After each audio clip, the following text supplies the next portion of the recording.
toi, Gwenola, qui vient d'arriver? Oui, je vais bien, bah, on a déménagé, ça y est, alors on s'installe petit à petit, on prend nos marques et puis on range tout doucement. Bon, c'est un peu fatigant, mais c'est pas grave. On y est et on est dans un chouette endroit, on va être très bien ici.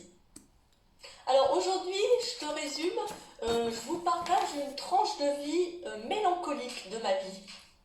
Alors c'est ma période entre 30 et 40 ans, je me sentais comme un peu mélancolique, nostalgique, comme une ado qui cherche une chose pas accomplie, cette impression, ou un rêve peut-être pas trouvé, quelque chose qui manque à ta vie, à ma vie, qui manquait à ma vie. Alors j'étais pas malheureuse, je m'ennuyais un peu. Ma vie manquait peut-être un peu de fun, de défis, d'aventure,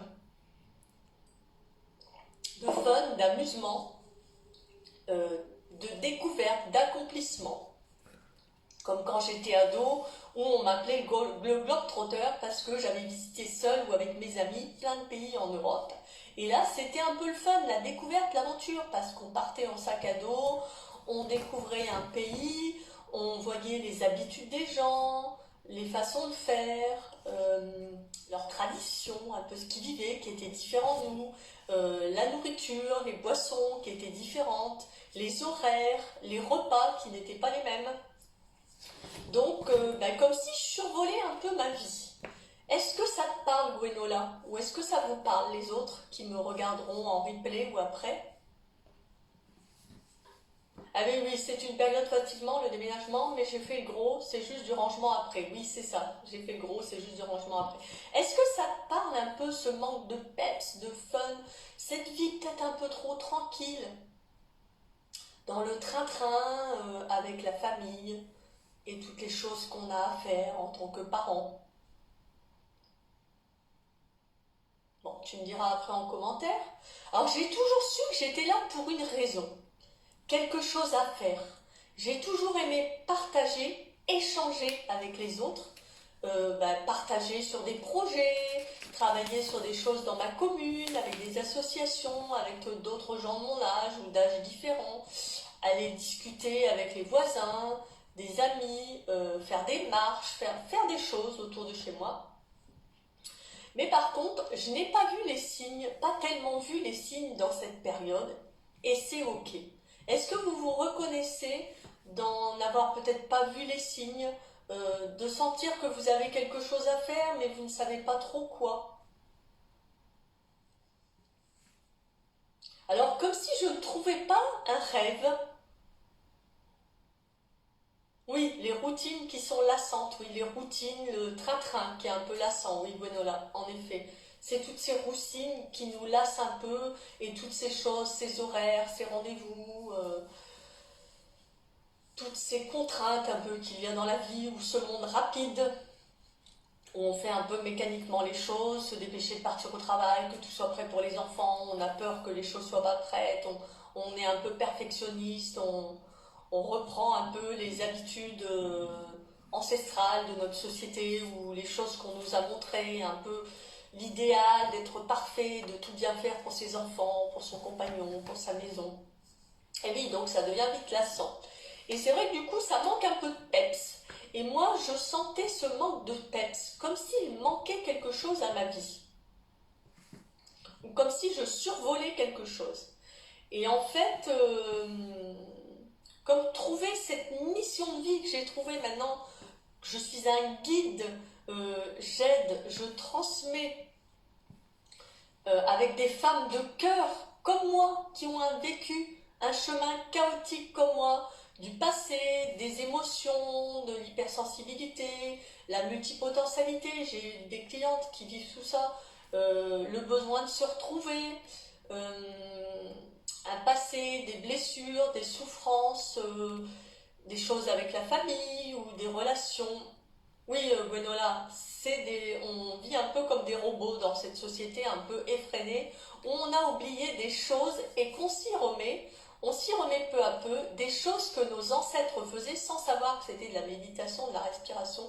Ils se posaient juste en conscience dans la nature et ils revenaient à eux. Et ça, c'est des choses auxquelles on revient petit à petit, qui peuvent nous faire du bien.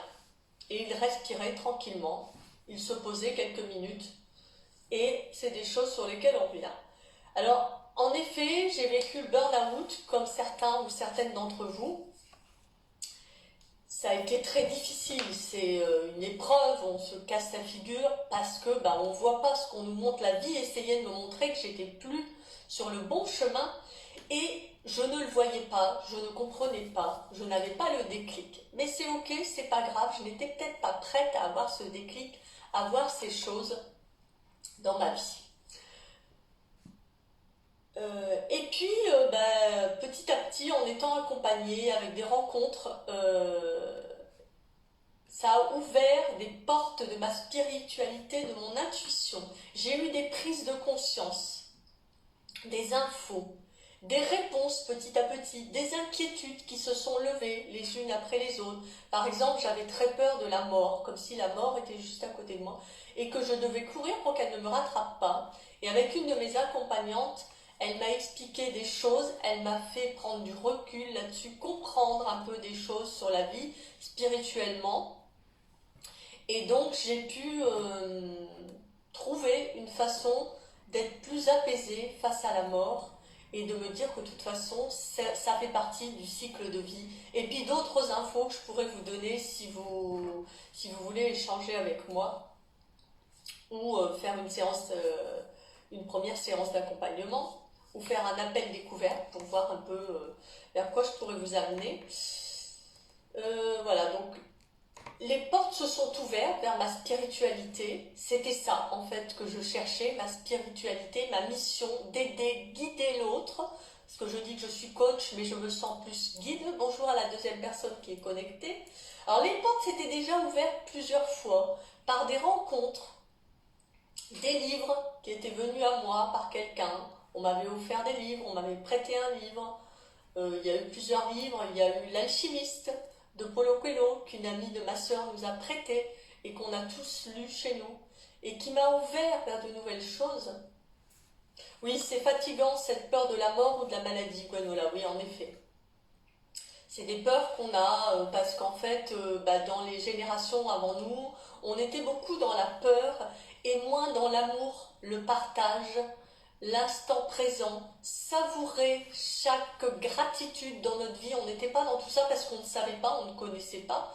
Nos ancêtres, nos parents, nos familles ne connaissaient pas, on ne leur avait pas montré ça. Donc c'est ainsi, et de ce fait, on apprend tout doucement à se défaire de ces choses-là, à déconstruire ses peurs, ses doutes, ses craintes, ses inquiétudes. Et donc voilà, donc des livres qui étaient venus sur ma route, des journées ou des week-ends de spiritualité, de PNL, des ancrages.